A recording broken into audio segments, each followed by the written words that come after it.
Tonight in RCVTV, we're going to be doing an update video on the Theorem RTA.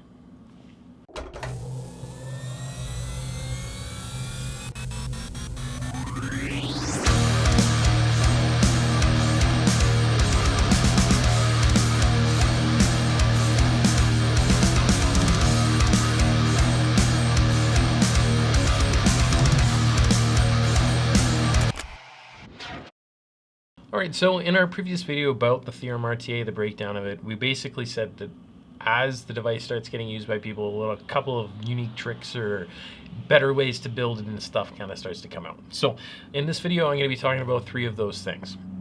Firstly, it's going to be talking about your coil build in this thing. So they obviously come pre-installed with a notch coil.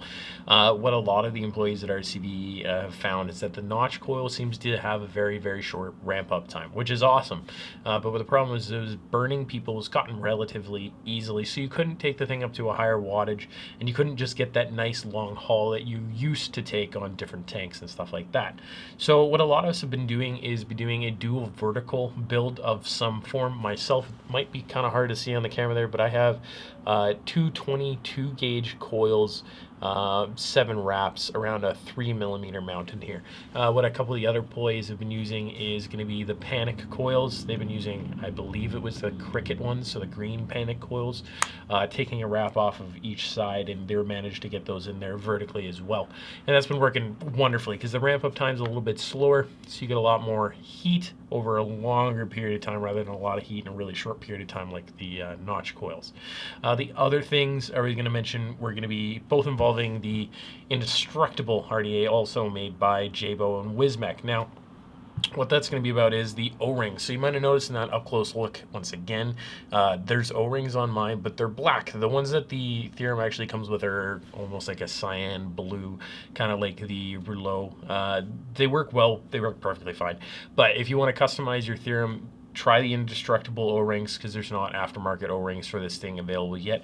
I also found it was easier to get my glass off of the base once I used the indestructible O-rings. And the last thing we're going to talk about is the indestructible top caps. So the way this works, if you want to put this guy on here, you just unthread the top cap. You can't use the actual cap itself or the airflow ring, but you can use the actual top slam cap, kind of an idea. So here, I'll just take mine off for a second. I'll show you what I'm talking about.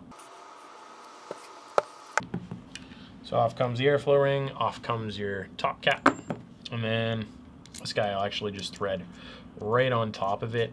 And because the air on the indestructible cap comes through that little metal ring, you don't have to have an airflow ring on it. It's still got lots of airflow on this, and you can technically adjust it a tiny bit. But it actually looks pretty sweet on there. So if you actually change the O-rings out with the black O-rings and then had a black indestructible cap, it's a pretty wicked vape. And I'm actually quite liking it. I myself have been using the third eye tip. It fits in there really, really well. It just gives me that little bit more air so I can take that longer haul, which I'm used to. All right, so that's pretty much it for us tonight. Thanks for watching, and as always, subscribe to the channel, like the videos. Follow us on Instagram and Twitter. like us on Facebook, and until next time, Make smart choices.